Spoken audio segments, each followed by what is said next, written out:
ಇವತ್ತು ಸಿಂಪಲ್ಲಾಗಿ ಕರ್ಡ್ ರಾಯ್ತ ಮಾಡೋದು ಹೇಗೆ ಅಂತ ತೋರಿಸ್ತೀನಿ.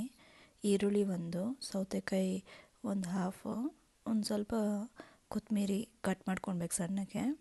ಇದಕ್ಕೆ ಒಂದು ಬೌಲ್ಗೆ ಈರುಳ್ಳಿ, ಸೌತೆಕಾಯಿ, ಕೊರಿಯಾಂಡರ್ ಲೀವ್ಸ್ ಏನು ಕಟ್ ಮಾಡಿದ್ದೀವೋ ಅದನ್ನು ಹಾಕಿ ಅದಕ್ಕೆ ಕರ್ಡ್ ಹಾಕ್ಕೊಳ್ಳಿ. ಸೊ ಕನ್ಸಿಸ್ಟೆನ್ಸಿ ನೋಡ್ಕೊಂಡು ನಿಮ್ಗೆ ಎಷ್ಟು ಕರ್ಡ್ ಬೇಕೋ ಅಷ್ಟು ಹಾಕ್ಕೊಂಡು ಸ್ವಲ್ಪ ಅದಕ್ಕೆ ಸಾಲ್ಟ್ ಹಾಕ್ಕೊಳ್ಬೇಕಾಗತ್ತೆ. ಸೊ ನಾನು ಕಟ್ ಮಾಡಿರೋದಕ್ಕೆಲ್ಲ ಕರ್ಡ್ ಹಾಕ್ಕೊಂಡಿದ್ದೀನಿ. ಹಾಕ್ಕೊಂಡು ಒಂಚೂರು ಸ್ವಲ್ಪ ಸಾಲ್ಟ್ ಹಾಕ್ಕೊಂಡಿದ್ದೀನಿ. ತಿಕ್ಕದಾಗಿದೆ ಕರ್ಡು, ಸೊ ನಾನು ಸ್ವಲ್ಪ ನೀರು ಹಾಕಿದ್ದೀನಿ. ಅದ್ರ ಜೊತೆಗೆ ಸ್ವಲ್ಪ ಸಾಲ್ಟು.